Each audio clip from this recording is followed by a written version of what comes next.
Hey, welcome back, kiddies. Before we start this episode, I want to give a alert for those nasty, disgusting spoilers that everybody hates. We're going to be talking Game of Thrones. What's up?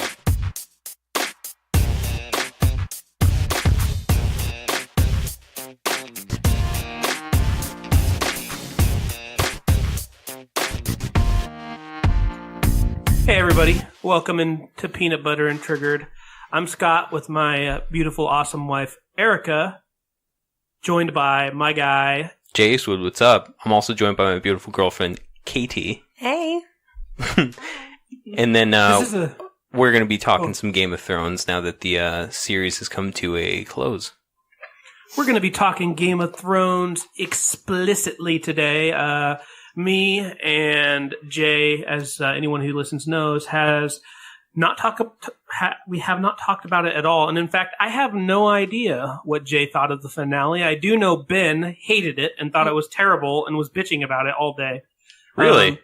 Yeah. Accounting for taste. I texted him, I said, "Did you watch it?" And he responded in all caps, "Trash, trash, trash."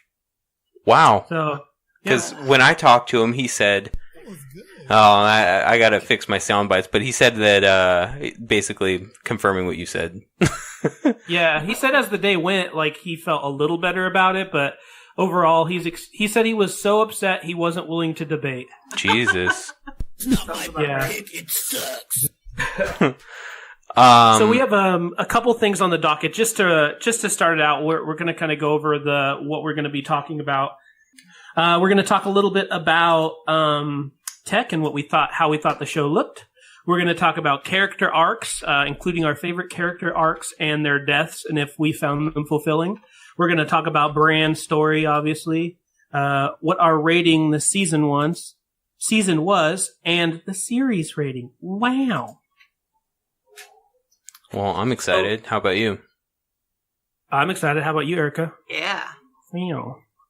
I'm also excited, even though nobody asked me. Joke's on you. I was asking you. Might be. Oh, dang.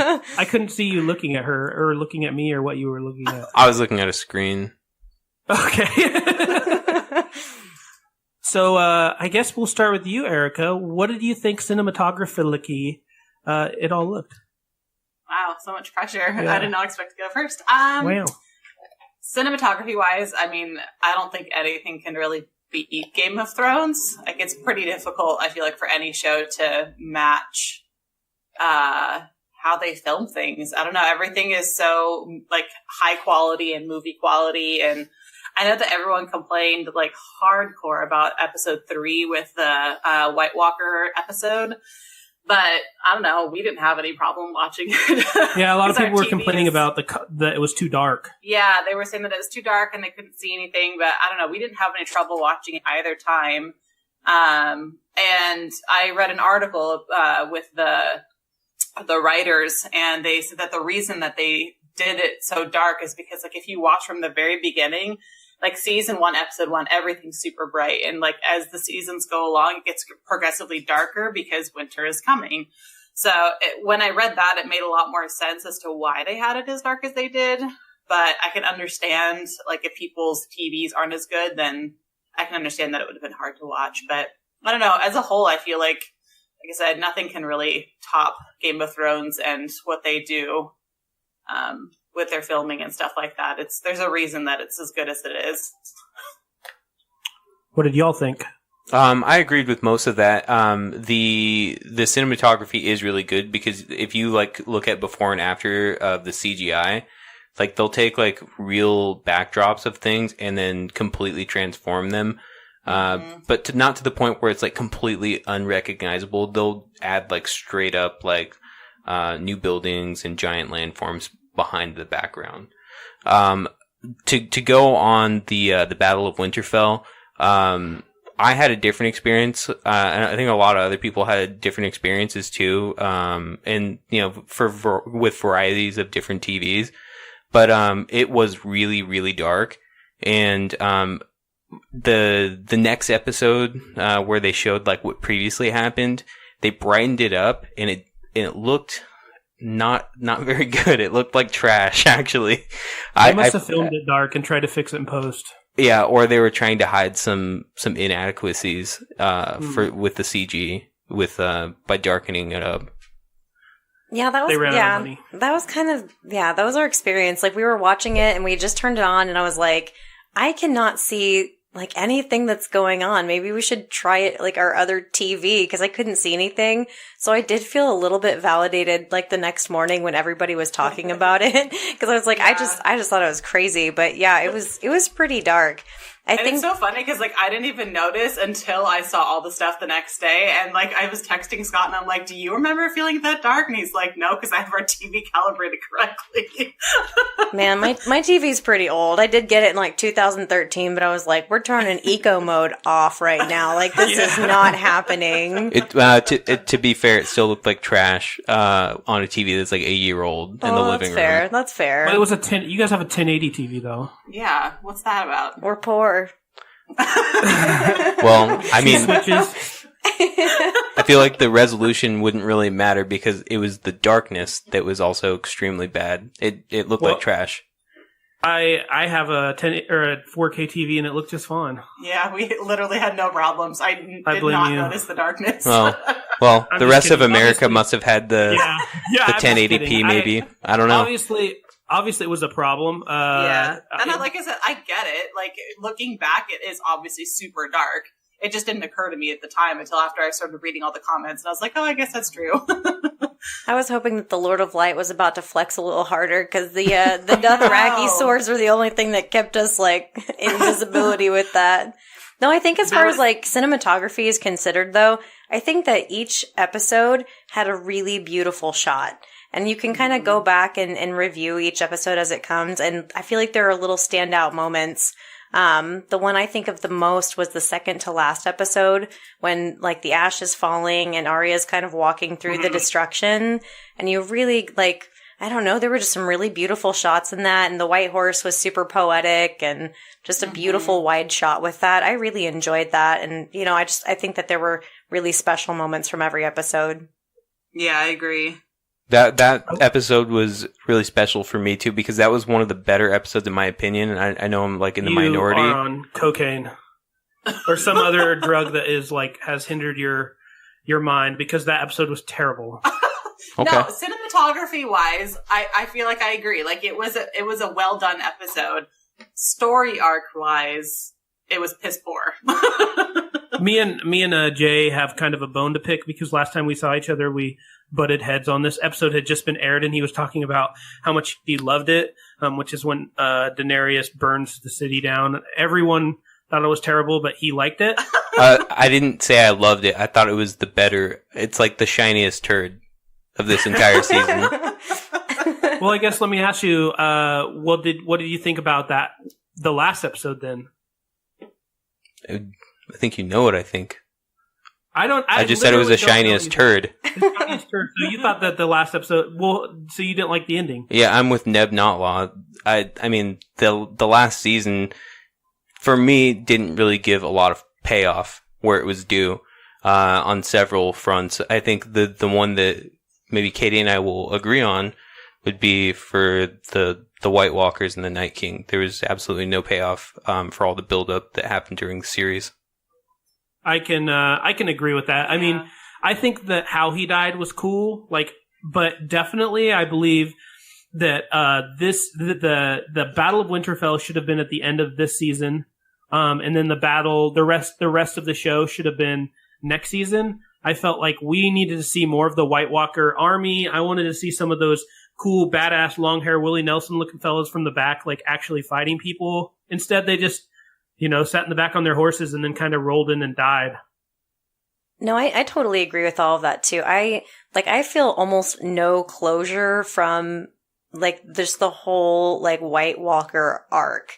Like we spent 7 seasons talking about how this greater evil trumps all of like the petty political like just baloney of everything. And then it was like it came and went in one episode. We didn't really get any answers as to what the Night King's actual motivation is. And I feel like the showrunners have had to kind of go back and say like, well, there is no personality. Like he is death personified. And I'm like, well, then what was his motivation for coming over and wiping out humanity? Like, he's just out to kill everybody. And like, but he also wants to kill Bran, like extra the most. Like, you know what I mean? Like, there just wasn't, I don't know. I feel like for me, like one of the most like transformative moments in Game of Thrones is Hardhome. You know, you're like sitting there and it's like, there's some stuff going on and it is what it is. But then this battle comes out of nowhere and you're like, oh my God, like I don't care about Cersei, like blowing up the High Sparrow. Like none of those things ultimately mean anything because this guy is just like, he's the worst. Like he's the baddest of the baddies. And just kind of have him go out like a bitch a little bit. Like, I don't know. I don't really feel like I got the answers that I was really hoping that they would, you know, like land that answers plane in this final season. Yeah, Hardhome is definitely the point at which I think things got extremely real because by that point you'd seen maybe a White Walker like here and there. We didn't get the full extent of how serious it was supposed to be until Hardhome. Yeah, and I agree with that. They relegated him to like 50 minutes. They built him up for like, since literally the first scene in the whole show is building up the White Walkers as like this badass, terrible group. And then it's relegated to like one battle in one episode. I agree with you guys. Like I said, I like that Arya killed him. That's cool. That was a really cool moment, but I didn't like that it was like so little. You know? Well, I think this whole season, I mean, that's how the whole season went. Everything in the season was rushed. They left a lot of things unanswered. They rushed a lot of storylines to kind of get to the end versus taking their time and really like fleshing things out. And I feel like if they'd had another, like Scott said, like if they had like this whole season was fleshing out all of the White Walker stuff, and then next whole season was fleshing out all of the Cersei King's Landing stuff, I feel like we would have been a lot more satisfied. Even if the outcome had been the same, I feel like we would have been a lot more satisfied because we would have had more explanation for things. Yeah, I feel that. I think so too. I think this it's kind of a good time too to where we can actually start talking about individual character arcs. Obviously, there were quite a few main players who either died or obviously everyone's character arc ended. I think this is kind of a cool time to talk about a few of them. I think we'll start with who I felt like got done real dirty. My guy, Jaime Lannister. I think he had a super solid story arc, all that just to kind of die. Well, maybe you should be like, who do you think was whose death did you think was the worst for their story arc? Because I feel like that's kind of more where you're going. Yeah, Jaime Lannister. That fool should have got more instead of just collapsed on. I agree. Yeah. It turned out like everybody's suspicions at the beginning of the series were true. He's kind of a shithead, and he also really only lives for Cersei. I think that he should have gotten a little bit worse than being able to get his wish and die in the woman's arms that he loves. I don't know. I don't even think that that's it. Like for me, I felt like they spent 7 seasons like taking him from this really awful, like horrible person to like rehabilitating him in a sense. Like they made him be a good guy. You rooted for him in the end. Like you genuinely liked his character. And then, you know, you finally see him like really connecting with Brienne and like giving her the knighthood and all of that kind of stuff. And I felt like he last season had like left Cersei when she threatened to kill him. That was his like moment of clarity of, okay, she clearly only cares for herself and, you know, what she wants, and she doesn't care for me like I care for her. And then for them to just kind of all flip that over on its head to like going back to her all of a sudden was super disappointing. But I also don't feel like I wanted him to die in a bad way. Like, I don't know. I was disappointed in his death because of the fact that he ended up with Cersei, not necessarily in the way he died, if that makes sense. Yeah, I wanted him to die, like, protecting someone or die, I don't know, killing someone. You all wanted him to have redemption. Yeah. I felt like he needed to have been doing something more than just being with Cersei. But I don't know. I didn't want him to die in a bad way. Like, I didn't want him to go out like a bad guy. I'm going to come sideways on this, and I'm like, no one agrees with me on this.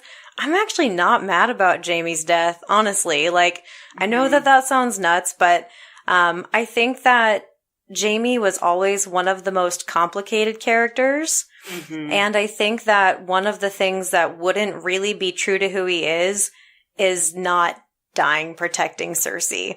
Cause like, true. He's a good dude and he's changed a lot. He has like some legitimate, like, I don't know, some remorse for some of his previous behaviors.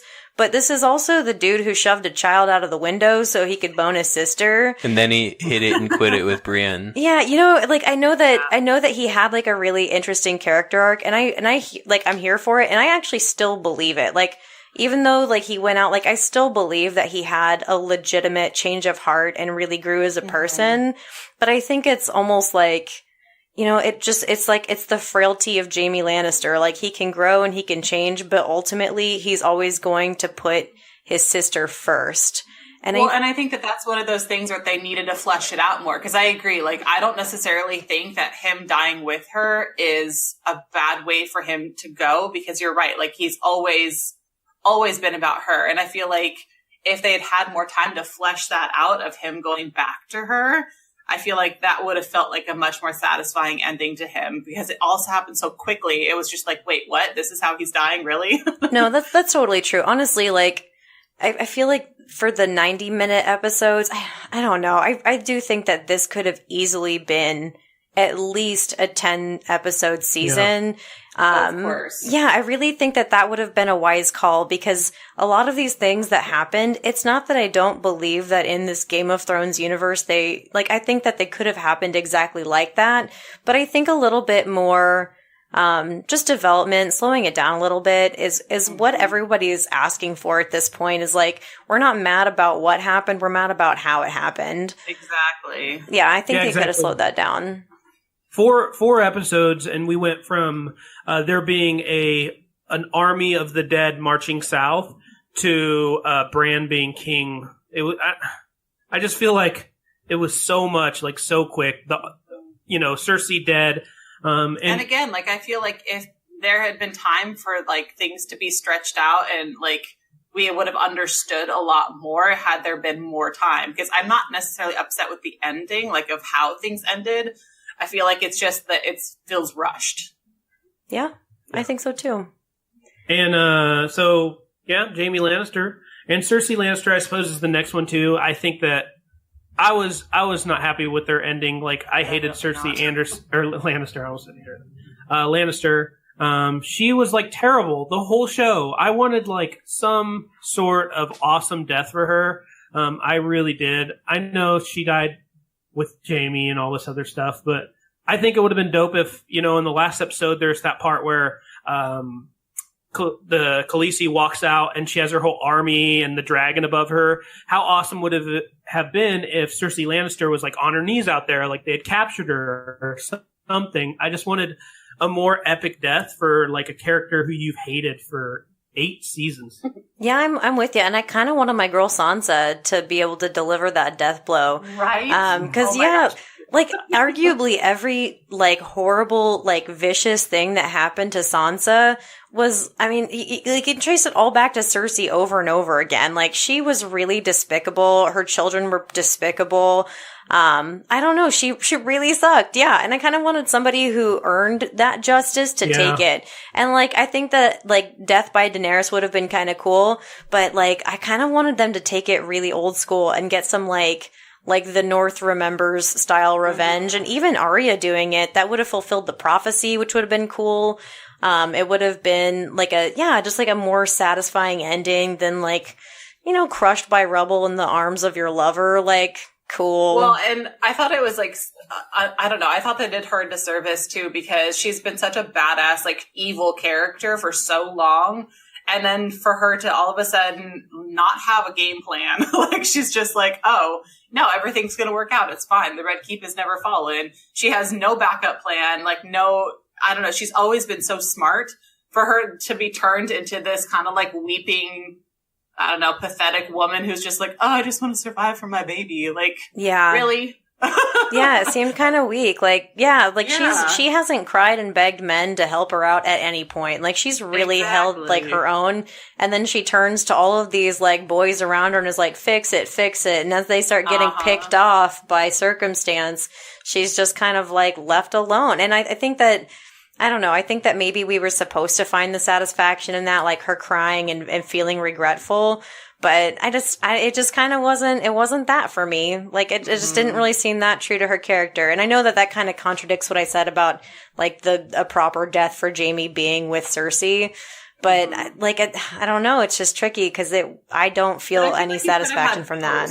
Yeah. Yeah, like, I feel like you could have had both. Like, we could have had the epic death of her, like, you know, Arya or whoever, like, going in and killing her. And then Jamie could have also died while, like, with Cersei, you know what I mean? Like, I feel like there could have been a way to, like, flesh out both of those things so that it would have been a satisfying death for both. Yeah, I think so too. One thing that is, I guess, a redeeming quality, obviously not like something good that came out of it, but how gut-wrenching was it that Tyrion had to find them? Oh, that sucked. And Tyrion is like the one constant for me in that entire show where I'd always been pulling for Tyrion because he doesn't have like the greatest moral compass, but at the same time, he has the most realistic moral compass. And he was just one of the more charming of the characters in the entire series. And for him to just see it like that and know that, you know, it's the end and that was the way it happened, it's pretty terrible. Yeah, I agree. I would even argue I think Tyrion had like one of the best moral compasses just because literally the whole show he did things like, you know, he was with like hookers and drank a lot, but he was never we all do that. Mean. He was never mean to anybody. He was always super kind to Sansa when they were forced to get married, and he was super kind to everybody. Yeah, but he's not like a Jon Snow. But I think he always saw the good in everyone, and I think that's the difference. Like, Jon Snow is honorable, but I don't know, Tyrion always, like, you know, Cersei and Jaime, like, especially Cersei, she's an awful person, but he always saw the good in her. I mean, even from last season, him saying to her, like, I know that you've done all these things for your children. Like, your children are the world to you. Like, he saw the good, the little tiny piece of good that was in her. Same with Jaime. Like, he always saw the good in everyone, which I think was his most redeemable character. And I think this is probably, you know, a good time to talk about what we thought of his ending. I liked it. I thought he ended well, and he kind of stuck to his guns, even though I liked how he regretted carrying Varys, and then I liked that he was elected Hand of the King again because he knew he didn't want it. I like that. I wanted him to be the king. I know that they had teased at that when they initially suggested it, and you know, he's like, you know, why would an imp be a king? I feel like because he actually did know how to read several different political campaigns and so forth, that he would be the perfect person for that job. But for him to be the Hand of the King and for him to not be named in the song for Fire and Ice, which is kind of funny, but yeah, I don't know if you guys remember this, but it was super early in the series. I don't even remember what season it was. Actually, I think it was at the Battle of Blackwater Bay. But he's sitting up there and he's talking to somebody and he's like, you know, the real heroes and the people like calling the shots on the battlefield are never the ones who make history books. That's like a super duper butcher of that line, but it was something along those lines, like, you know, that we don't make it into the stories. That's interesting. Yeah, and so cool. I thought that was a nice little callback because this season did stray so far from the original source text and really the whole vibe of like the series whenever it was first kind of blossoming into this kind of crazy, you know, show. I thought that was a nice little callback to that. And kind of reminded us that, yeah, it's true. Like the people who made some of the biggest sacrifices in the show, and in this story are going to be the ones who get the least amount of credit, even though they really carried it. So I thought that was really interesting. A nice little moment. Yeah. And he did kind of save the world, I guess. He's the one who convinced Jon to kill her, because Jon was like really on the fence, or he was kind of defending her a little bit. Who knows what he would have done if he wouldn't have spoken to Tyrion and Tyrion would have told him like, hey, look. Well, I don't even think that he went into that interaction with Dany like knowing that he was going to kill her. I think that he was trying to give her an out because he was like vehemently defending her when it came to Tyrion. Good point. Like I think that he went in there like knowing in the back of my mind that, or in the back of his mind that Tyrion was right, but he didn't want him to be right. And so I feel like he went in hoping that she would say the right things and hoping that he could convince himself that she really was the person that he thought she was. And then when she started saying all those things about like, you know, conquering the world, basically, I think that was when it switched for him, where he's like, okay, no, Tyrion was right and this is what I need to do. But I don't think he necessarily went into that thinking, yep, this is what I'm going to do now. I think that's a good point to bring up too, because a lot of people, like, I don't know, just in the conversations I've had today and just kind of going off of what I've seen on the internet, a lot of people are like, Jon Snow just wouldn't have done that. It's out of character. And I'm like, you know, and he's been pretty one-dimensional the whole show. And I think you guys kind of touched on that earlier, but he's always like he's just a good guy trying to do the right thing. But we begin the series with Ned Stark having to take care of something really hard. Ned Stark executes a, you know, defected member of the Night's Watch. And his whole thing is, if you're going to pass the death sentence, you need to be able to wield the sword yourself. And I think that was Jon Snow doing that. And, oh my gosh, I keep butchering these things, but love is the death of duty. Yeah. That was kind of a recurring theme this season. And I think that really just finally just drove it home, is he just had to make the right call, even though it really sucked. And he still feels conflicted about it after he's done it, which I'm glad that they kind of brought that back too, where he's sitting in jail and he's like, I still don't know if that was the right call. Mm-hmm. But we as the audience can kind of agree, even though we loved Daenerys the way he did, that it was the right call. I think that's a good point. You can tell he's shattered after that. He's definitely not the same person.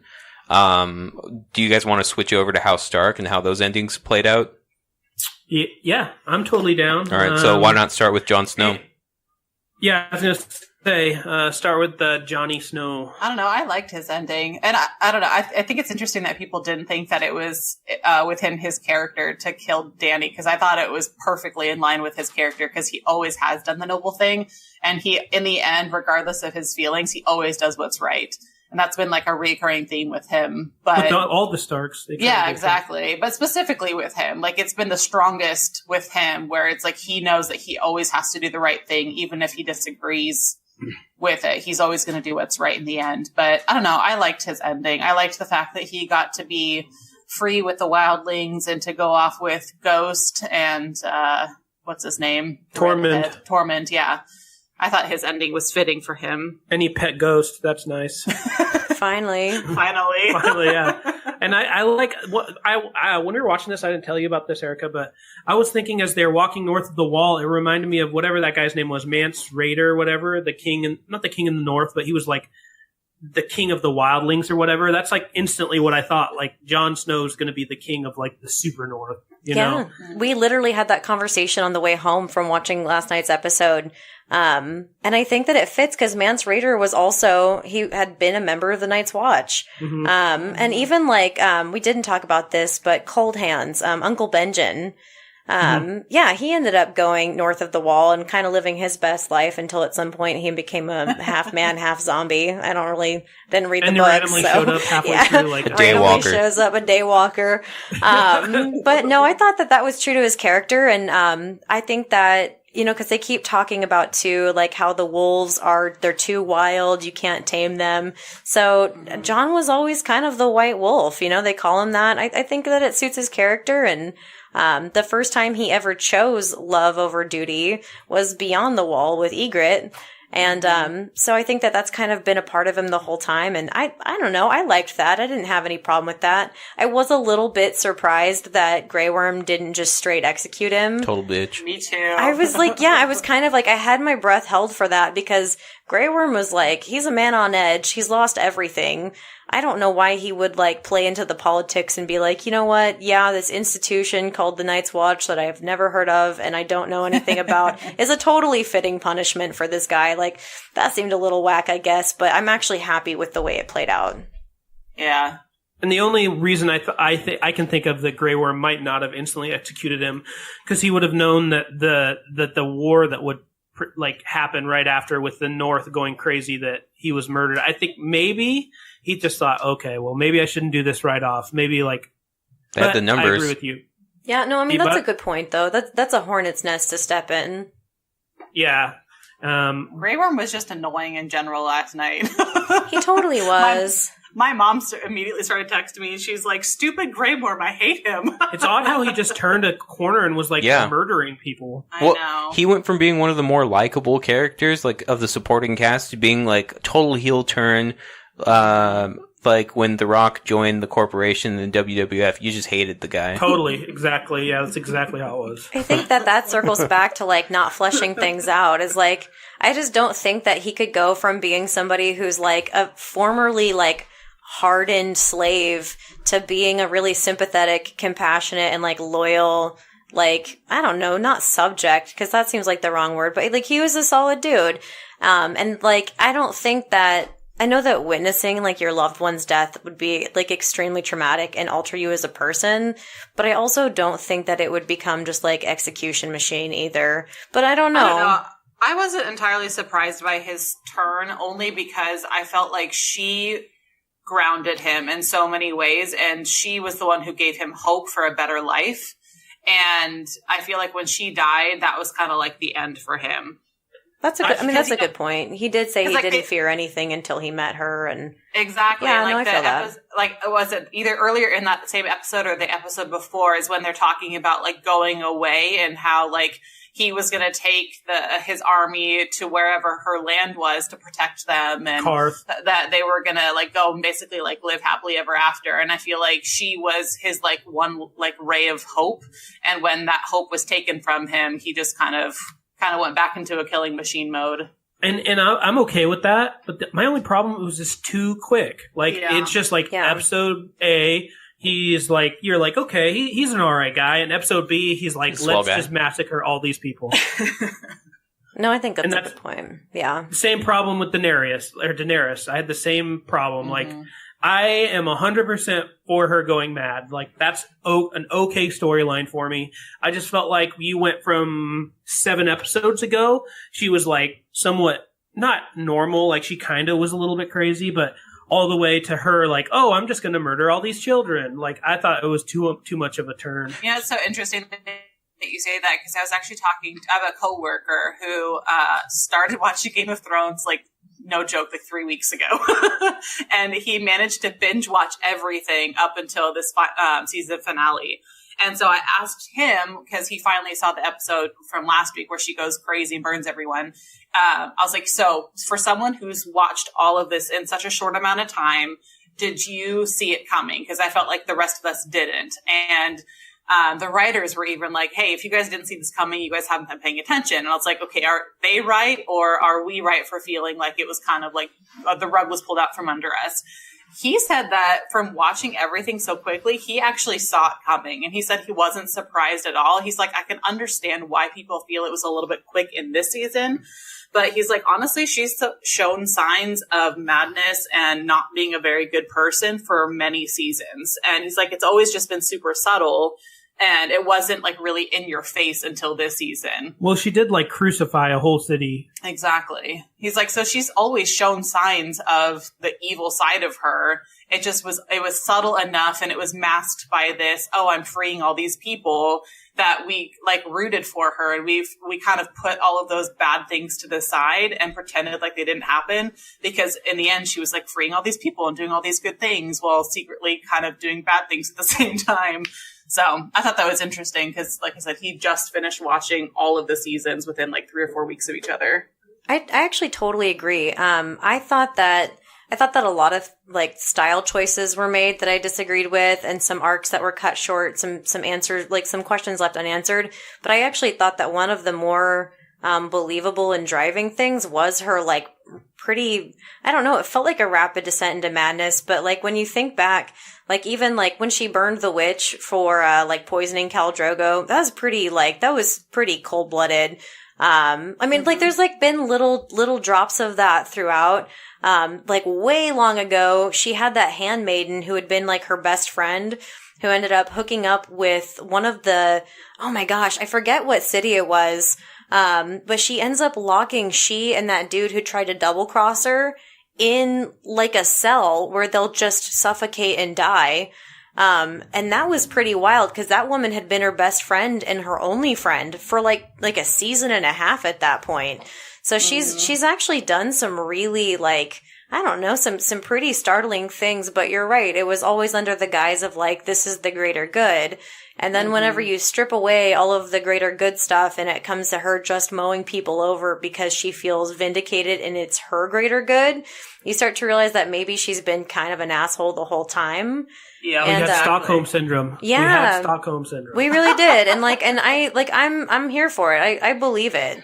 I do think an extra, again, I think that having just a 10 episode season could have really helped flesh that out. Even if we'd seen a little bit more, like animosity between she and Sansa, like little things like that to really like kind of pit our favorite characters against each other.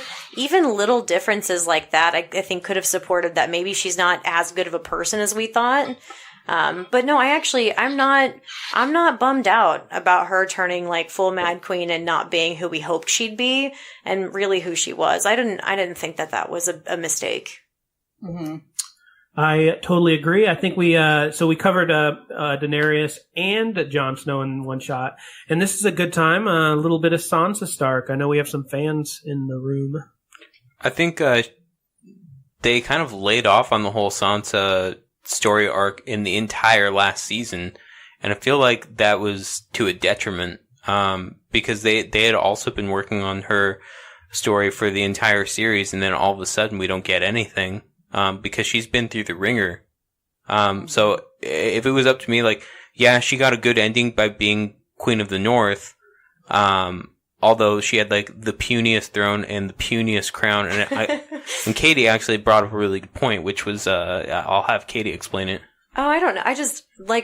I think that the people in the North have always kind of pushed against tradition and they haven't been about over the top showmanship. Yeah, totally. I agree. So that was kind of my take on that. I do wish she would have had a little bit bigger of a throne just to kind of lord over people a little It's bit. literally just it's a chair with wolves on the backrest. She's a boss bitch. Like, she's cool. I feel weird about Sansa because like she was my least favorite character for a really, really big portion of this series. Like, I thought she was awful in the beginning. She was awful, and she was really selfish and like kind of boring. Like, even whenever she was getting like tortured by Joffrey, I was like, this is my least favorite part of this show. Like, I want to go see the adventure stuff because like, oh look, it's Sansa crying again. You know, like, I know that sounds mean, but she was kind of my least favorite part. And then as the show grew, she stopped being like a victim of circumstance and really started like controlling the reins. And that was one other payoff that I thought sucked, is like, she tells Tyrion about Jon Snow being a Targaryen. Tyrion tells Varys, who tells like the entire country, and then that had no payout. Like, nobody even gave a shit that he was a Targaryen, even though Varys died to share that information. Like, sorry, not to bring it back to Jon Snow, but that's like a big, weird, loose dead end. We didn't even get to see her tell Tyrion that Jon Snow's a Targaryen. And then what came of those scrolls that Varys actually wrote and actually already had sent off? I know he burned one, but he wrote several of them. That's what we never mean. even found out. That's a question we'll never have answered. That kind of bums me out because I don't know. I think it was a weird way to waste Varys' death. Yeah. And in general, the animosity Daenerys had against Jon for being a Targaryen, and the fact that he actually had he was the rightful heir, like, that could have went another 3 or 4 episodes where it was like pulling them apart or something at least. But at the end of the day, it literally, that whole thing, I think it's the end of season 7 where you're like, oh, you finally find out who he is. It didn't matter at all. Like, it had no payoff. It meant nothing. That's very true. Yeah, I think the only thing that it did really was to tear the two of them apart. Well, yeah, and I think it was a device for tension during that season. Well, and that was like a whole like 7-season build up. Right. From episode 1, you're trying to figure out who this kid is and who his parents are. You know that there's something up here. And then, 7 seasons in, and they finally tell you, and then really nothing comes of it. Yeah, I hear that. I mean, I feel that, and I think that that's part of Sansa's big injustice, and I'm super glad that the North got to secede from the Seven Kingdoms. Me too. I thought that was a really nice that payout. she stuck with her guns on that one. Me too, and especially to Bran, who he can't be a lord, but he can be king. Right? I'm still a little butthurt about that too. My butt still hurts badly. I just I don't know, and also I don't know if anyone's talked about this yet, but Bran's first move as king is going to be to plant a weirwood tree in the courtyard at King's Landing, so that he can just be like the Max von Sydow three-eyed raven who lives for 30,000 years. Buckle up, y'all. I hope you like his leadership style, because he's about to be a king for a very long time. Coming from the guy that didn't want to be a lord. He's just gonna sit there high all the time. Yeah, and he's just every time someone comes and asks him a question, he's gonna be like, look within yourself. It's gonna be nothing. Yeah. I think that Bran's gonna be a really shitty king, and you want to talk about dope stories, let's make Arya the faceless man who trained in Bravos and has traveled the country alone since she was a child. Why don't we ask her about her cool stories? But no one seems to care that she can turn into other people. Not that she did a single time in the last season. That's weird. Yeah. Well, and I think that with Arya, she's a killing machine. And I think that I don't know, I felt at the end of that episode, I felt Bran, making a brief appearance in that room and being just okay, peace out.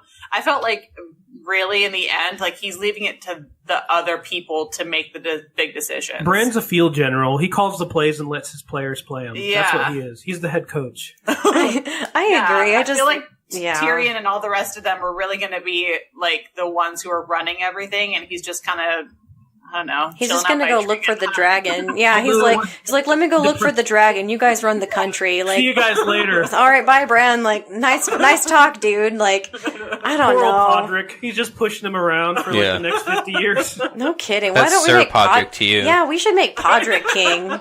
Jesus Christ. You know what also chaps my ass? That dragon's going to be wandering around aimlessly for ages, the Incredible Hulk in the 1970s. Just we have no idea what happened to that dragon. Just flew off into the haze. He's gonna be like Gendry. He's just gonna be rowing a boat for 4 seasons, and they're gonna look out, and it's just a sad dragon in the middle of the ocean on a holding boat. Daenerys' dead body. Hey. Yeah.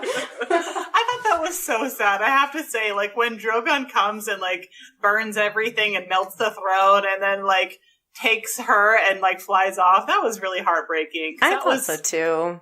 That was his mommy. Well, you know what I thought Bran's. Sorry to interrupt you, Mike. You know what I thought Bran's worst move up front was putting Bronn on the coin. No kidding, right? Why did he put Bronn in charge of the coin? They made fun of it, though. Terrible. They did. Yeah, I know, but still, come on. Well, and why would Bronn want to be the master of coin? I feel like he'd want to make up his own category, because that's kind of his thing. I don't know. I think, those were weird choices, but this kind of kicks it back to the beginning, death done dirty. How about, not Viserion, what was the dragon that got killed? Rhaegal.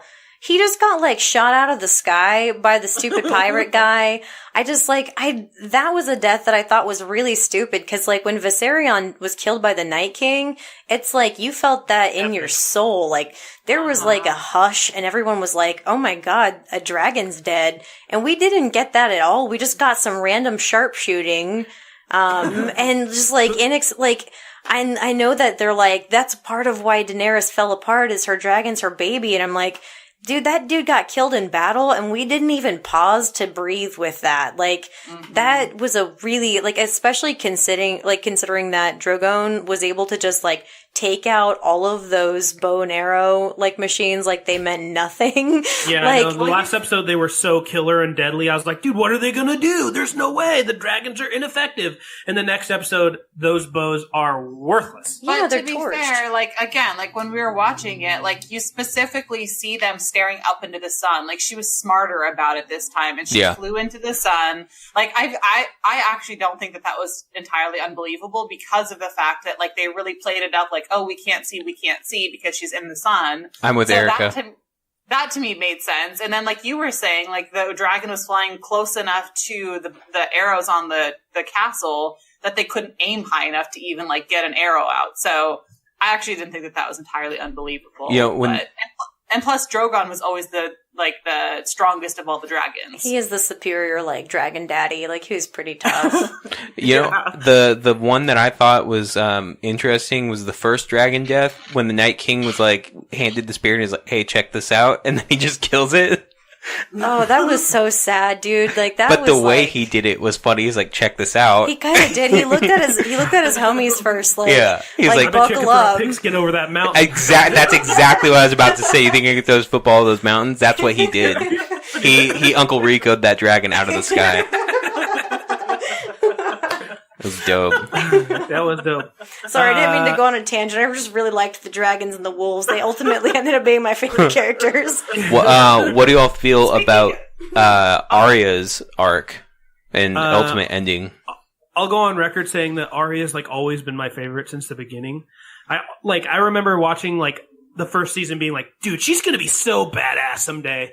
She's gonna be awesome. And it just I thought her character arc and the build, how long it took her to build, and you're like, oh my god, she's actually becoming badass, until she's truly badass when she's killing Walder Frey. She's killing all the Freys and doing all this badass stuff, and all the way up to killing the Night King, which again was kind of like anticlimactic, but I like loved it because Arya is super awesome. You jumped up and screamed. No, I'm saying the story was anticlimactic, but I loved the death. And then all the way up to her just sailing west, which if you look into Game of Thrones lore, there was one other person who did that who was like a Targaryen and rode a dragon west, and she was never seen again. So I like the idea that she just kind of sailed west and went on adventure because she didn't want to be a lady, you know? I loved it. Mm-hmm. I thought so too. I thought we got like a proper Arya send-off with that. I thought it was cool that she reiterated like, no, I'm not trying to be anybody's like wife in a castle. That's just not my style. No, I thought that was really cool. Yeah, no beef there. No beef there.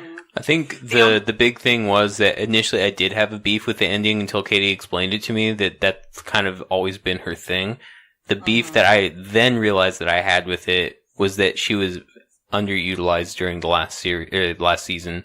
Mm-hmm. Because they had built her up into being this killing machine, which she definitely ended up being, but it wasn't by finesse like she had done before. It wasn't necessarily even by brute force, even like she's even hinted at in the past with like some of her like ferocity. But I feel like it was somewhere in between, which left me kind of skeptical. I do wish we could have seen her do some face swapping, because that really is so cool.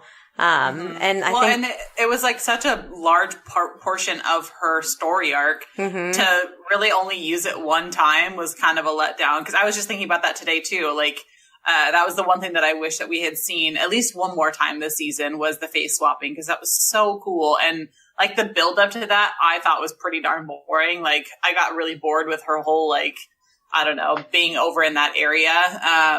But it was cool. The outcome was super cool. And so I that was my one thing is that I wish that they had done that at least one more time this season, because it's super cool to watch her face swap. I think so too, yeah. And that's like, you know, they love to subvert expectations. They could have really utilized that in kind of a tricky little way.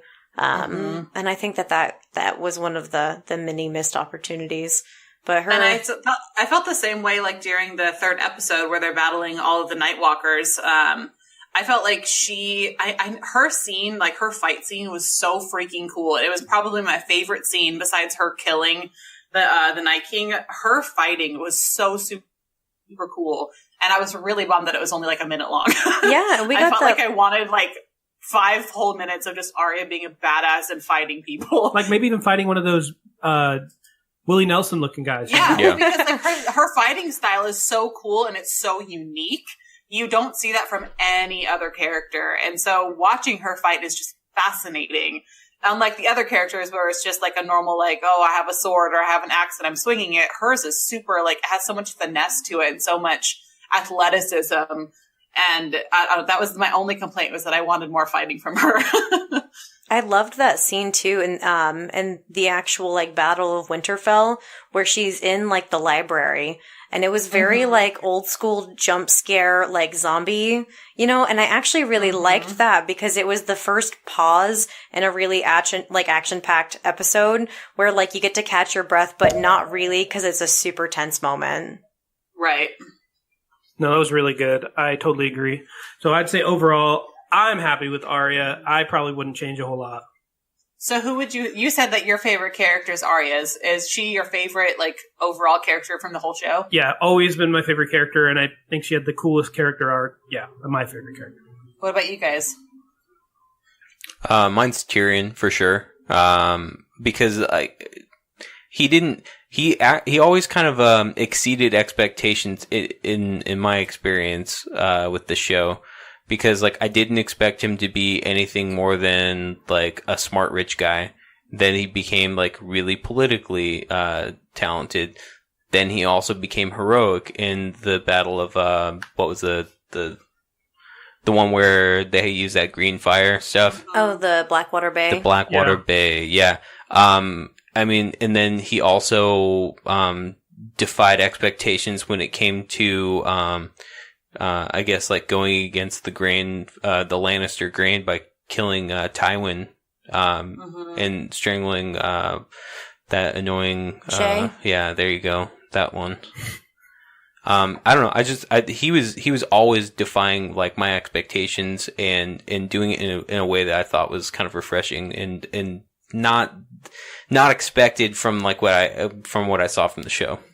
I gotta go Sansa on my favorite character, just like hands down. She, I think had one of the most believable character arcs. I think that it was really cool that she started to learn from all of the guys, the bad guys, the good guys. I thought that was really interesting because every like shitty thing that happened to her left the kind of impact that it wasn't going to happen twice. And she learned so much from Cersei, who was despicable. She learned from, Littlefinger sucks. Like, I don't know that she really learned a whole lot from Ramsay or Joffrey, except for like just the like true depths of like human depravity. And I did totally hate that line where she was like, without, Ramsay and Joffrey, I would still be a little bird. Like, I kind of resented that because I'm like, I don't know. That just seems like a weird justification statement. And that seemed a little bit out of character, and that caught some flack online too. It did. Yeah. I didn't mind that because I don't know, I felt like I understood where she was coming from because like she had to go through really shitty things in order to become like find her inner strength. I think that was like the point of that comment because she was kind of like the baby. Like she got away with everything. She was a spoiled little brat and she kind of got whatever she wanted, and she had to go through like all of these horrible things and to see all of these horrible things happen to other people in order for her to find this inner strength within herself, saying like, I'm not like a weak woman. I am strong, and look at all the things that I've been through, and it didn't make me weaker. It made me stronger. Well, she might have also been making the best of her situation too. Like that shit happened. So she's saying, well, I grew stronger, I think the key thing is that her character arc was believable. I think so too. Yeah. And I think that ultimately, like, she ended up outliving her abusers and outsmarting even the smartest characters in the show. And I thought that was a really powerful send off for somebody who was kind of immediately written off by many, including myself, as a pretty useless throwaway character. So I thought that was great. It's believable other than the whole time in the crypt during the Battle of Winterfell, because she, Tyrion, and Missandei and Varys had amazing plot armor. They were not going to die in the place that is surrounded by dead people underground.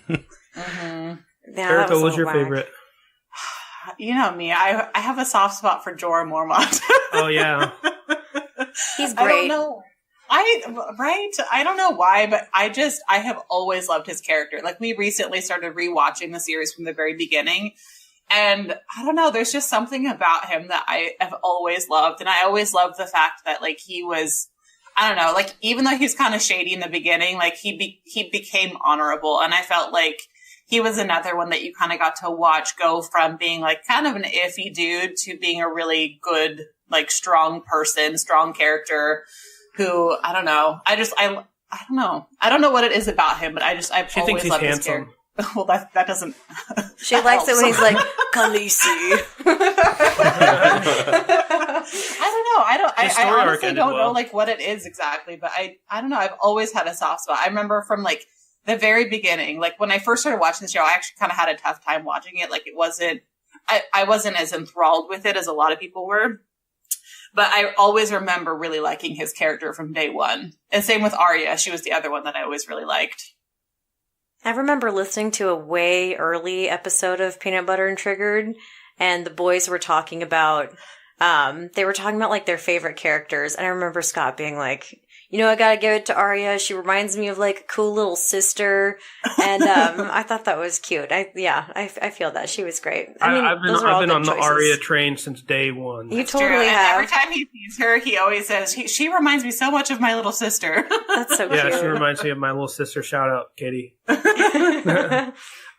So I guess the last star, here we go. The king, the unbroken himself, or the broken himself, Bran Can I just Stark. say Bran the Broken is the dumbest His legs title are broke. ever. Yeah, that's pretty whack. Come on. At Bran first the I was like, Broken. that's the most unflattering king name. And then I was like, oh, I get it. He broke the wheel. Okay. Like, Why oh not my just call him the God. Three-Eyed Raven? Yeah, that's like, yeah, because he's I thought like, his legs were well, broken. no, I think it is that. I think it's like multiple things. Like, yes, he is a broken man, but he also is like the final break to the wheel. And they're, you know what I'm saying? And he rides on wheels and everything. He's tying her all up. I literally did not even consider the broken. I might be reading too much into that, but that's kind of my take on it. This whole time, I thought it was just making fun of the fact that he's a cripple. yeah, this whole time Danny was foreshadowing the fact that a wheel will be ruling.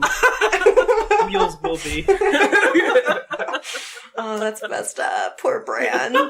Bran did give us the best memes of Game of Thrones, though, also. 100%. Oh Kurt my memes? god. Yeah, There they was were so good. an article or an interview that he does, Isaac Hampton Wright. Yeah. He specifically, he was asked, like, how do you get Like on that Jimmy look? Kimmel. And yeah, I think it's on Jimmy Kimmel. And he's like, honestly, I have to wear glasses. I can't see shit without my glasses on. So I take my glasses off, and that's just how I look at people. And everyone's like, wow, you just gave me like the best stare. And he's like, I can't see you. Who are you? The best part about Bran is like he just didn't show up in season 5. He just wasn't there. No, he was You never saw completely him once. absent. Everyone's like, He was "Dude, hardly he's there just in high in season that tree 8. with that old motherfucker. That's all he's doing." I do think it was so weird and confusing that they're like, welcome back, you're the Lord of Winterfell. And he's like, I can't be a lord, I'm nothing now. Like, and then, but he's like super comfortable taking like the highest position of power, like And available to that's these the reason people. why he wanted to be there. Yeah, I was Yeah. gonna say, like, he specifically says, like, why do you think I'm here? I think that the reason he said I can't be a lord is because he knew even then that he was destined to be king. Like, because he sees the past, present, and future. He wasn't so. trying to fuck around with no lordship. You could still be a lord and then be upgraded to king at any point. And he was elected by other lords who were also up for the election Yeah. of king. I think he just changed his mind. Like it was the ultimate power play. Like, I'll do it. I don't He know. didn't even know that he actually was going to be king. He just kind of was like playing around. He's like, yeah, that's why I'm here. The Oh, yeah, whole time that'd he be was tight. actually just in the Raven's eyes. Like the whole time they were having that conversation, and he showed up just in time to be like, "Wait, what?" Like, yeah, Bran like the he has Unbroken, no the idea. king, and he's like, that's why I'm here. He's like, I thought this was a potluck. Like he has no idea what's going on. Wakes up in different parts of the castle. Can I talk about the most perplexing survival of the entire series? Yes. Fucking Sam Tarly. He is goofing around, laying on, like, in battle, and fucking crying, and just, I have no idea how he's alive. That is, like, he's invincible. He's like the sweetest character ever. Yeah, forget plot armor, he's invincible. Somebody could have had, like, a fucking saw mowing down everybody, and he would have deflected every bullet and He cried. hung out with him the whole series. For real. Yeah. No, because Sam that didn't was work. whack. That didn't work out for what's his face. Not his Barrick. friend who died protecting him. Yeah, what the hell is his name? Now I can't The think guy of what from the his Night's name is. Watch. He was If really anything, sweet. he's the opposite of plot armor. If you're around him, you're gonna die. No, he is like invincible though. He's like Game of Thrones dragon glass personified Yeah. in a person.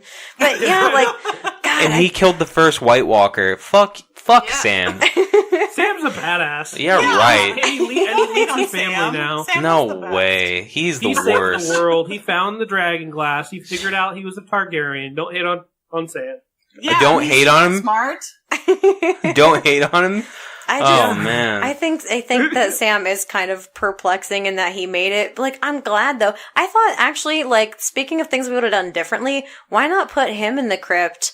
Right? Yeah. Because he was useless on the battlefield, and then give him a little moment of redemption where he starts just taking out these, like, old skeletons, because they're probably pretty easy to kill. Like, that would have been in his wheelhouse, just to kind of, like, knock stuff around and, like, hope he's hitting the skeleton Stark, you know? Like, that would have given him a little something. He got his Body buddies slam. I don't killed. know. I kind of felt like it was, I don't know. I felt like he could have gone either way because I felt the same way. Like, I was like, Sam just needs to go into the crypt and hide. But then at the same time, like, that's, I don't know. He's proven time and again that he's a lot braver than he seems. And At so a I feel like cost. what? At a cost. He But got, he's just still yeah. mad that he killed his friend. yeah, he got his buddy killed, man. Well, but again, that was a cyclical thing because remember, that was the same guy who was like, I'm not going to die fighting for you. And guess Good what? point. He He's does. gonna He get ends us up killed, dying basically. fighting Very for good it. point. So that was a poignant death, and I understood why they did it that way. Yeah. But Oh, and shout out to Theon Greyjoy. We didn't talk about Yeah. his Right. death. Yeah. Yeah. he had, I think, the biggest character Yeah, redemption no of the entire kidding. series. He really did. Like, I feel like there's so many characters we can say that about, but like, ultimately, he was like a total trash bag, and then he turned out to be like super sympathetic, really awesome. Like, he redeemed all of like his cowardly acts, and like, he, you know, like, he apologized for taking over Winterfell. You felt for like, him in the end. yeah, like, He it got just, closure. he was great.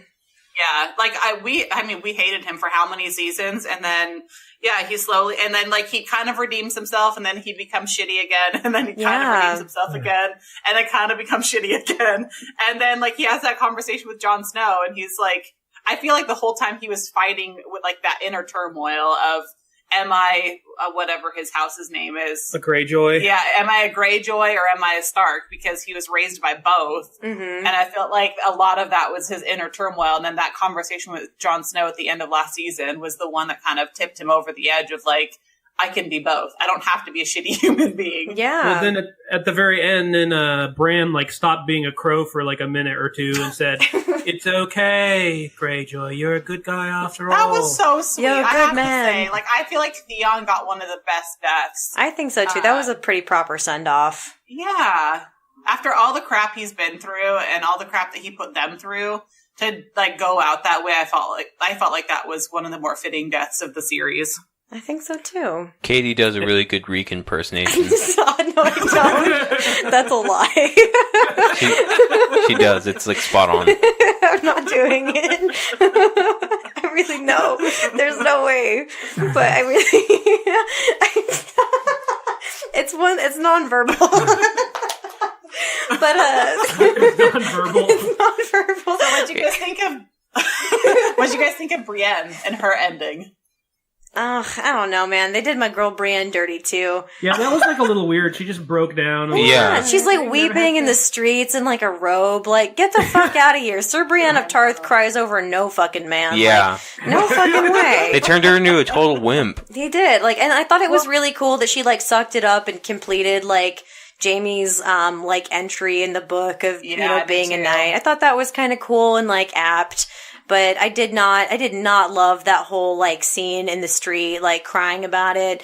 Like, man, fuck Jamie. But like, also that's just not her vibe. I thought that was weirdly out of character. And I also think that those first 2 episodes of heavy fan service actually kind of left a bad taste in my mouth. Like, I didn't actually like that. And I think the point was that it was supposed to remind us how much we care about these people. But it kind of did the opposite where I was like, I don't really care about, like, a Gendry, like, Arya hookup. And, like, I don't think they mishandled that. I think it was fine. But, like, that wasn't something that I was hoping for. Like, I was hoping that the Night King was gonna be a fucking asshole and, like, a boss. But, like, instead it ended up, I don't know. You know what I'm saying? Like, I feel like they just did so much fan service that it wore a little thin and didn't feel like the Game of Thrones that we're used to. It wore so thin that they lost material, or they ran out of material, and they ended up repeating it in 2 scenes in a row. Yeah, it was, and that was the Brienne thing. I feel like I actually really liked out of all of the episodes this season, I feel like episodes 2 and 3 and 6 were my favorites. Like, the rest of them, I was like, meh, or they kind of pissed me off. But, like, I feel like, again, like, if we had had more time to, like, really, like, work things through, I feel like we would have been more satisfied with those episodes. Because I really liked episode 2, because I think that was the point. Like, it was to remind us all, like, how much we liked these characters and why we liked them so much, and to remind us of how far they've come. Because, you know, it was the buildup of the next episode. We knew it was going to be the big battle, who's going to die. And I felt like we would have liked episode 2 more had more of them died in episode 3. I totally agree with you on that, actually. Like, I think that I just think that this season wasn't really as bloody as I was expecting. Like, I was like really kind of hoping almost that we would only end up with a couple of our favorites and that they wouldn't cop out. And that's kind of what I felt like that was, is like, and Jose and I were sitting there watching, and like, you know, Arya and Gendry start making out and we're like, oh, he's gonna die, man. Like, that's what this is. Like, he's gonna die. And then like, they're panning through the crowd, like before the battle starts, and we're like, he's gonna die. He's gonna die. And maybe we said the same thing. We're like, that right leg's gone. They're all like, dead. They're gonna die. When Jamie knighted and Brienne were like, yep, that's the kiss of death. She's definitely gonna die dead now. Right, like she's gonna die. I don't know. And I guess maybe they were thinking that we would expect that, but like, this is the show that killed the protagonist.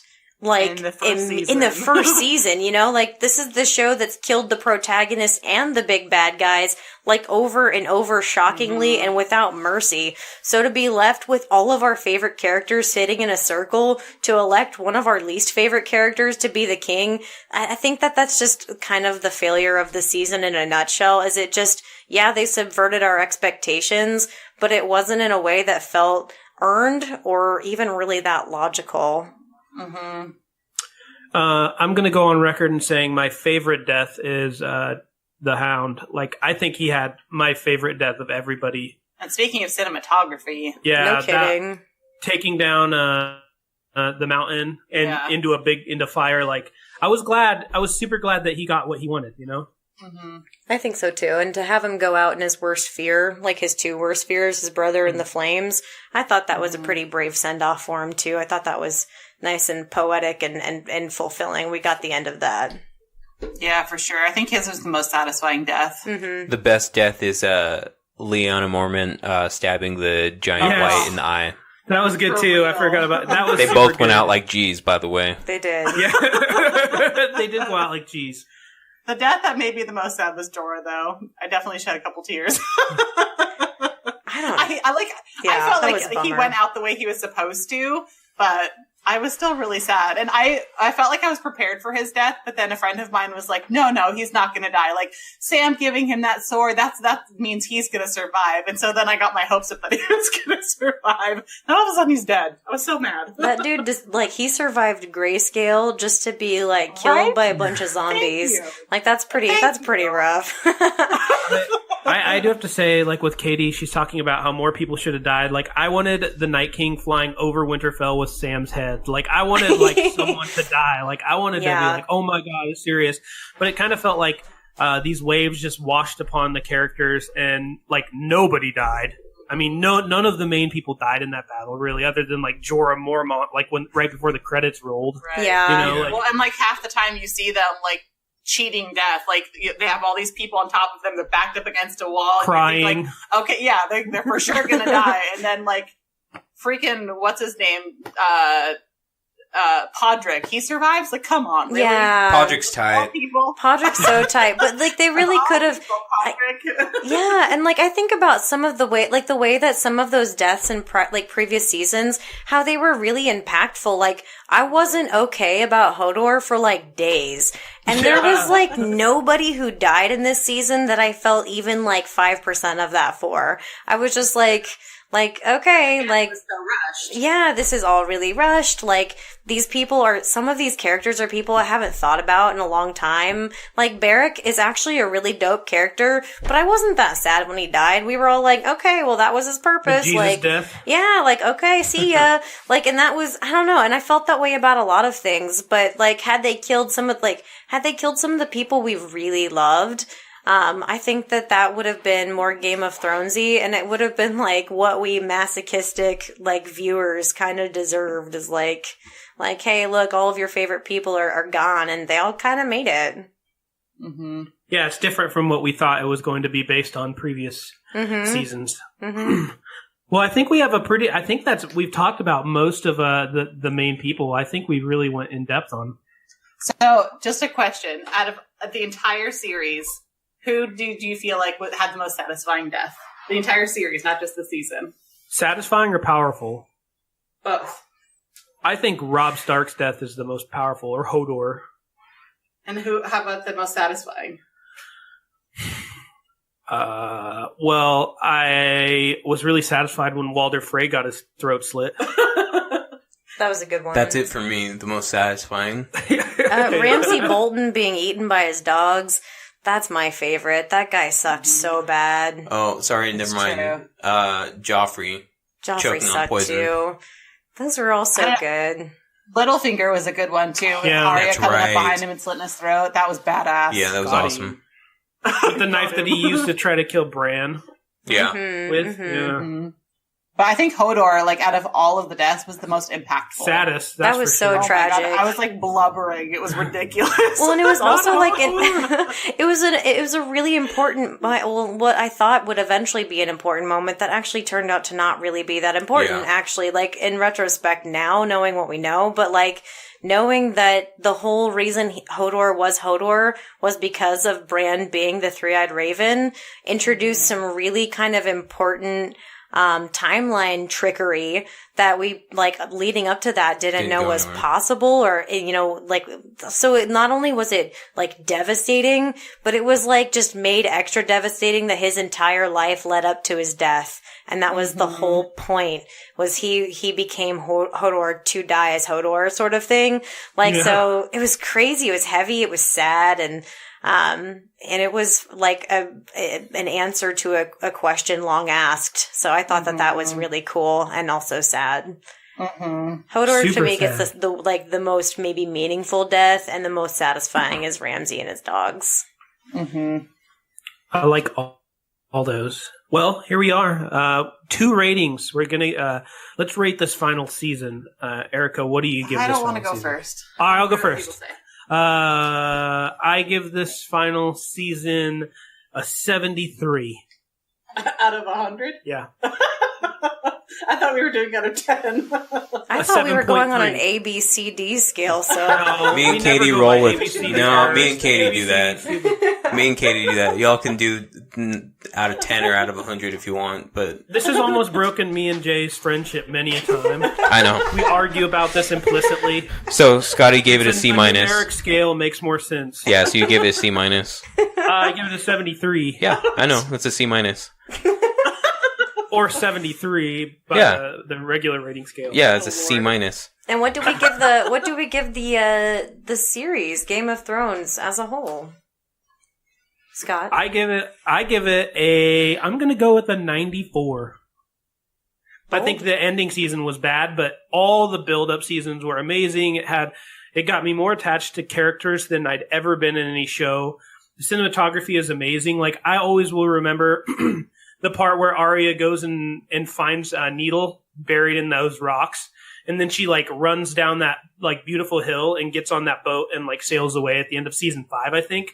Just, it gave you, like, these epic moments with the score, and, yeah, very good show overall. It sucks it ended the way it did, you know, with all this disappointment, but Thought it was amazing. All right. Erika, you gave it what out of 10? The final season? The final season, I feel like I would give probably 7 out of 10. I didn't hate it, but I didn't love it. And again, like I don't know. I feel like I'm thinking about it like if I had had more time, I would have been okay with the ending, which is why I gave it a 7 out of 10. And the series, I would give like a 9.5 out of 10, I feel. Like it did take me a while to get into. I started watching this actually when Scott and I were still living in separate states. And he was the one who's like, you have to watch this. And it was kind of hard for me to get into, and it took a while. I think a lot of it was that I was watching it by myself rather than with someone. And so there were so many characters that I kind of got overwhelmed. But rewatching it, I actually am enjoying it a lot more. And I think it was probably season 5 was when I really started like actively getting excited for each episode and getting excited for the seasons. And yeah, I mean, the cinematography, the music specifically is like probably some of the best music I've ever heard, the best score of any show or any movie for that matter. It's so well done. We saw it in concert and it was super cool. And so, yeah, I think it was really, really good overall, obviously. There's a reason everyone loved it, right? What do you think, Katie? Yeah, I mean, I started watching this show in like 2012.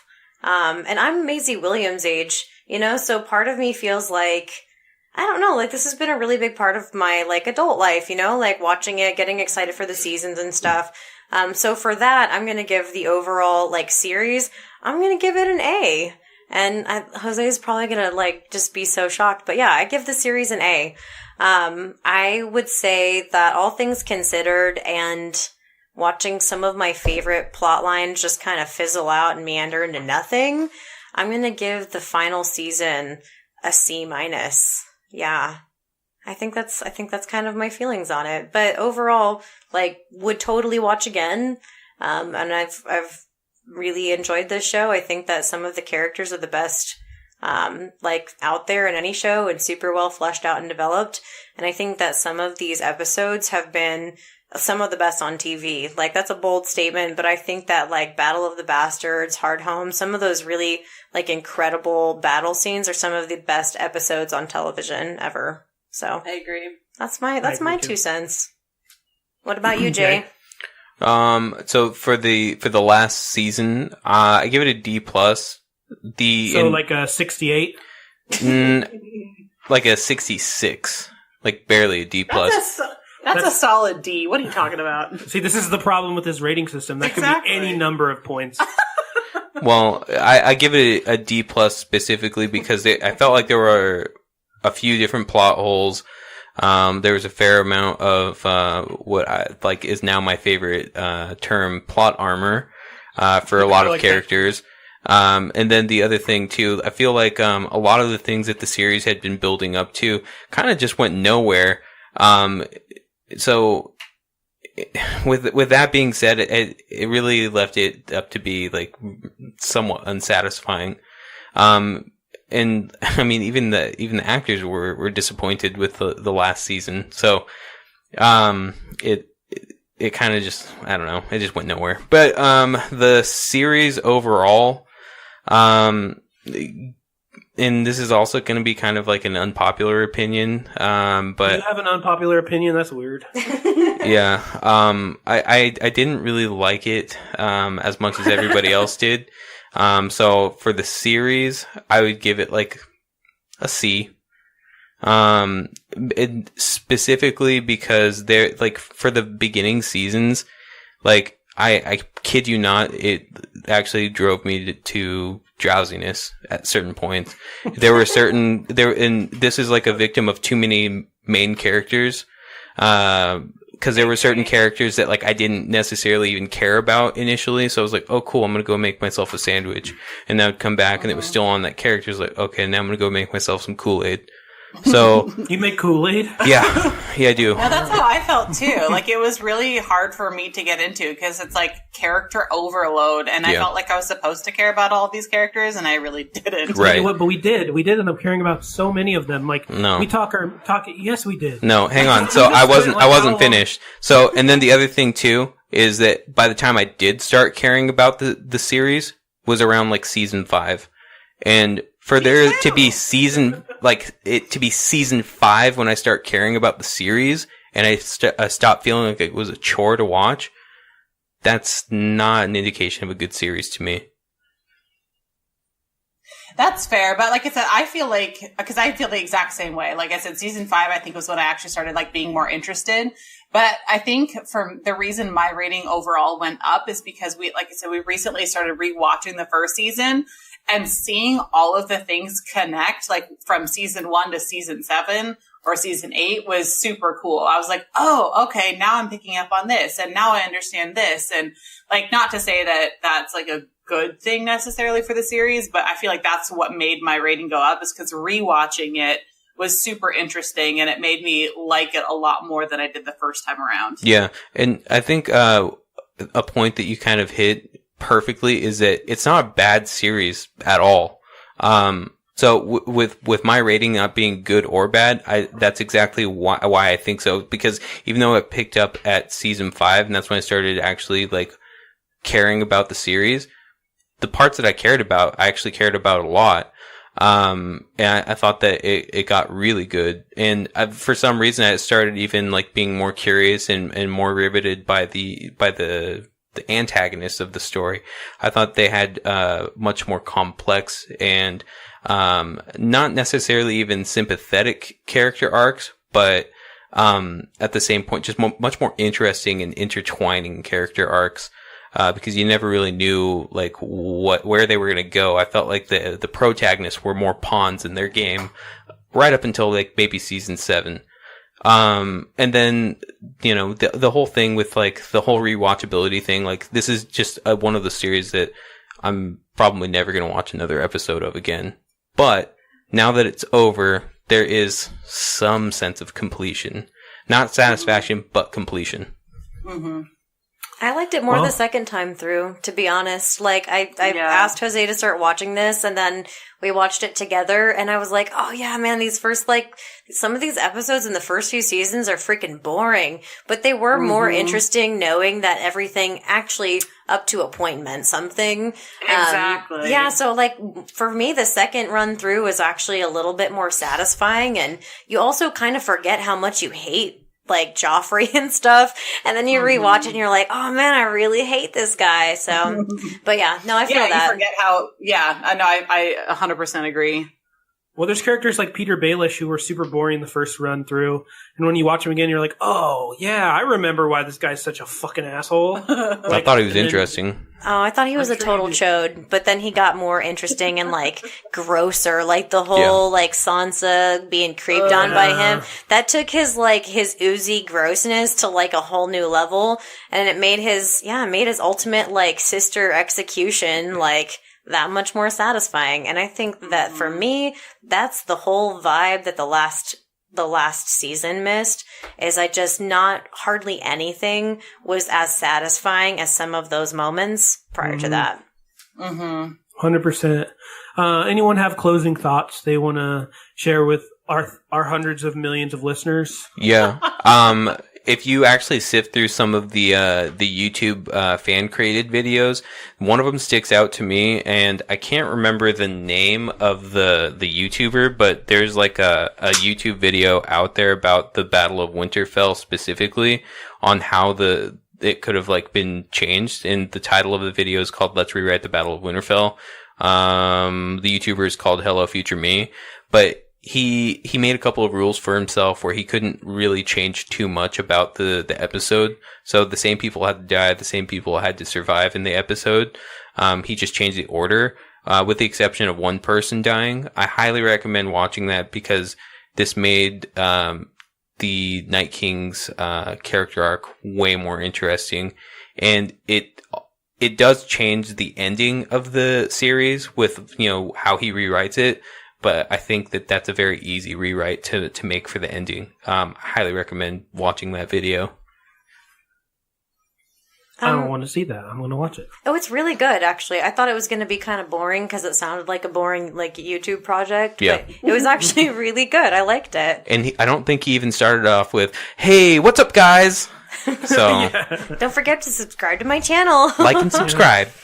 Make sure you hit the bell so you get the notifications. Oh my God. Yeah. So do watch that if you get a chance. It is like a 30-minute video, but you can kind of skip around because he is a bit chatty. My closing thoughts are, I don't feel like any second of my time watching Game of Thrones was ever a waste. There are a lot of fans kind of throwing that around on the internet, like, this whole season was a waste of my time, and, you know, like, petitioning for a rewrite, and, like, I don't need any of that. Like, I honestly, like, I appreciate this, like, nearly, like, decade-long run that this show had. It's brought all kinds of different people with different ideas together, and it's, I don't know, I think it's really cool because I've always been like a fantasy nerd, but it's been really cool to talk about my fantasy nerdiness with like my coworkers and stuff, which is something that up to this point I don't think was ever really achieved in that genre on like a television scale. So I think that that's a really cool thing that Game of Thrones did, and while there are things I would change and things that kind of bummed me out about the most recent season, it was a great show, it was a good run. And I think that all of the actors and the people involved worked really hard and poured so much into that, and I think that it shows. Yeah, I agree. I thought it was kind of disappointing that so many people were like calling for rewrites and stuff like that. And earlier I was reading an article with Kit Harington, who played Jon Snow, and he was talking about the final season, and he was like, honestly, in the end, like, if you don't like what we did, like, fuck off, because we put our heart and our soul into this, and we worked our asses off, and there's no more that we can do. There's no more that we could have put into this. And I think that the actors themselves did a fantastic job with all of their characters. I don't think there was a single bad actor in the entire series. The cinematography, like we talked about, was gorgeous. And yeah, I mean, it's super cool. There's not a lot of people, I feel like, who would openly talk about like dragons and medieval times and Nightwalkers and things like that, like at the water cooler at work, you know? What? I like it, Nightwalkers. That's Totally. Sorry. Yeah, I feel all of that. The last thing I wanted to say is I think it was it's cool we got to be here for this, because this is unlike any TV show that may ever happen again. There's like bars who are hanging out, like whole bars where all you did is you went and watched the show. Like, I would say like 70% of my coworkers were like actively watching this, and everyone would come in and instantly talk about it. And you could almost just be out in public and be like, "You watched the new Game of Thrones?" And there's a good chance the person was like, "Yeah." Mm-hmm. You know, it was almost cultural for us how into this everyone got. So it was cool to kind of experience that firsthand. So I'd like to thank Erika and Katie for being on tonight. Thanks for having us. It's been really fun. We should do this more often. It's been fun to talk this out. There's not many shows or movies where I feel like anything's this deep, where you can actually like really go as deep as we've gone, and you could even go deeper. But it's cool that we talked about this. And do you anyone have any shout outs, Jay or Katie? For other TV shows, I highly suggest Chernobyl, which is on tonight. Watch Barry, that just ended on a huge season finale cliffhanger. And I'm going to start watching What We Do in the Shadows. Shout out to my stepdad, Scott, because I'm going to ask him to listen to this as soon as it airs. Not you, Scott. So if he makes it this far, shout out to my stepdad. He's a G, and we feel similarly on Game of Thrones, and I can't wait for him to listen to this so that we can hash it out again and again. So yeah. Katie's dad, Scott's kind of a badass. He's hilarious. We ought to have him on if he wants to be on. He would be like the comedic relief that we need. What we always need. And shout out to Erika. We are the first women to be on Peanut Butter and Triggered. Yeah. So kind of dope. Kind of setting some. How are you assuming my gender, Holmes? Oh man. You triggered. Yeah, don't do this. Don't do it. We've managed to do this whole thing. Well, I'm triggered. I have to deal with this at work. I don't want to deal with this at home. Erika, would you like to shout out anybody? I don't know. We should shout out our cute little baby that's on the monitor in front of us. Yeah, shout out to my son who was rolling around for about 40 minutes with his eyes open while we did this podcast. And now he's sound asleep flat on his back with his arms splayed out. It's very cute. I got my shout outs every week. We got Patrick, shout out Raven, shout out Linda, shout out Robbie, shout out Kat, and shout out Jacob.